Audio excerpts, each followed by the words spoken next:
Welcome back, everybody, at Sports Federation TV, and it's, of course, 2017, and we continue our publicity for sports federations that are looking for promotion and looking for athletes and looking to promote development within the Western Cape, all related to the Western Cape Sports Confederation and the 6 districts within the Western Cape. With me now is Nishad Ibrahim and Jason Lagan. Nishad, welcome to SFTV. Thank you. Thanks for the invite. Yeah, and Jason, welcome to you. Thank you very much. I know you guys have been sitting downstairs waiting for it and getting all hot and bothered. You must be screaming to get on the ocean now. Sure, tell me about it. That's your life. That's our life. You love it. You love it. How often do you go?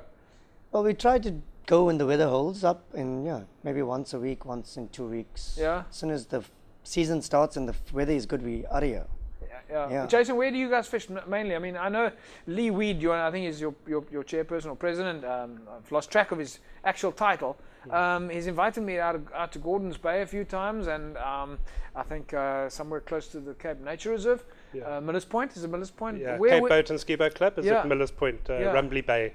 So Rumbly Bay, that's the one he called it, Rumbly Bay. Yeah. In fact, he mentioned that there was a big Rumbly Bay competition or tournament. Yeah, they have the October comp, which is 48 years old now, actually. 48 years. I think it's one of the oldest competitions in the country from deep sea angling point of view. All I know about deep sea angling is standing off a cliff at Rooikrans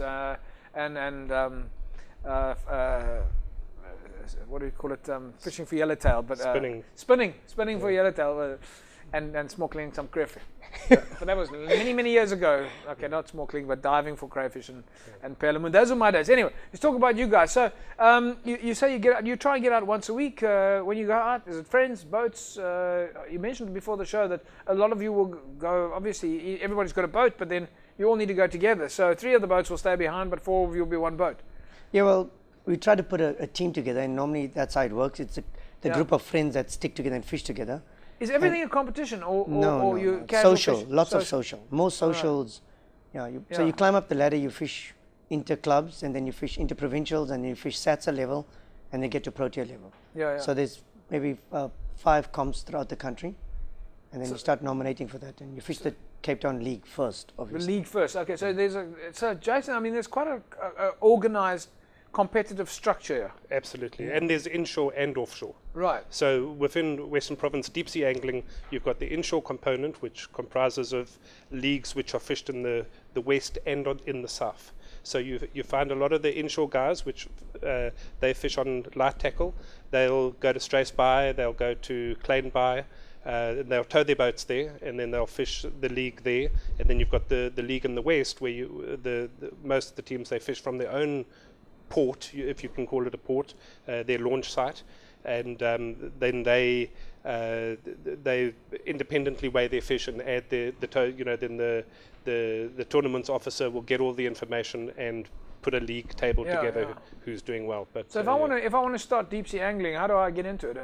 You join a club. Join a club. Yeah. So you'd find a club that is relatively close to where you live.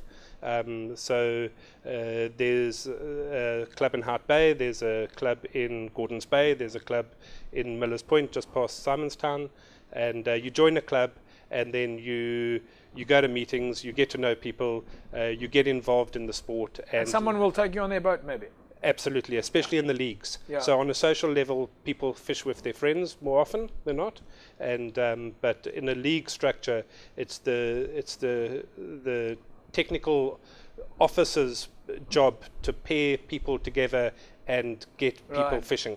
Right. So it's what they encourage everybody to go to sea and fish those dates. Yeah, Nish, this is a serious sport. I mean, you guys don't play games with us. I mean, we're going to look at some photographs a little bit later, but you're all organized as teams. You almost look professional with your same kit that you wear.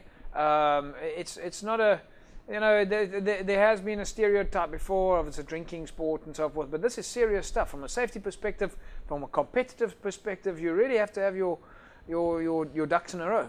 Look at you from a competitive perspective. When there's tournaments, and it's very, very structured, very organized. We fished the Marlin Nationals in November, and it was well organized. And Mpumalanga Boat Angling Club hosted in Sadwana. Yeah.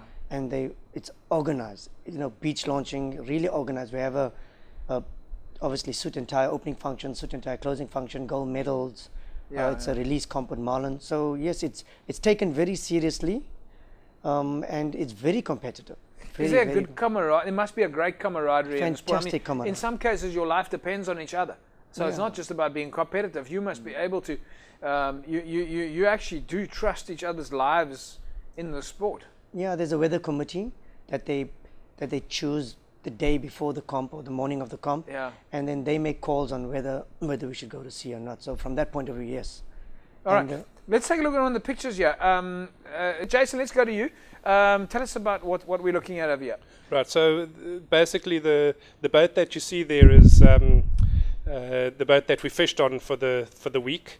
There's heavy tackle at the back and there's light tackle at the top, and basically what we do is every day we launch through the surf, and we were targeting marlin. So you would basically be able to target either a black marlin, a blue marlin, or a striped marlin.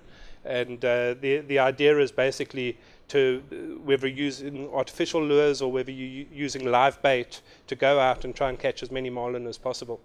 You mentioned before the show that this is catch and release. You catch the fish, you let it go. Absolutely, and even if that fish is injured, that it doesn't survive, you don't take it back. So there's no stories that perhaps the fish was already dead and therefore we loaded the fish. It's a catch and release, and more now marlin fishing and bullfish fishing, even on a social level, it's almost frowned upon to bring a fish back to the gantry. So very environmentally green, or call it green conscious sport. It is actually. Yeah, I think fishermen understand the situation of the fish stocks more than anybody else. That would make sense. I mean, the fish, and protecting the waters as well. Absolutely, the fish are getting fished out. Fisheries are getting diluted at a rapid rate. We took photos of a boat at sea yesterday that was dropping oil from the back of the boat, a big container ship. Do you guys report that kind of stuff? I mean, you guys probably because.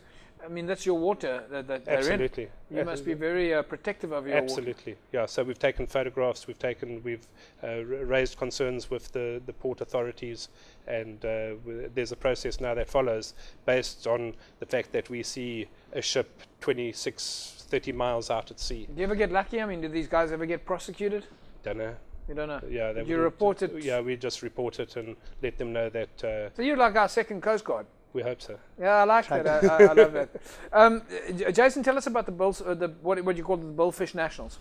Yeah. So basically, within the structure, if you've fished for your provincial and you've received provincial colours, then you can nominate to go and fish in the nationals. Yeah. And it's bigger than an interprovincial because all the provincial teams put teams forward. So there was 14 to 20 teams in the nationals, and it's the highest level within the SATSA structure. SATSA being the South African Deep Sea Angling Association. All right, Nish, let's go to you now. We bring in this photograph here of this young lady in this picture. Tell us about who that is and what is she holding there?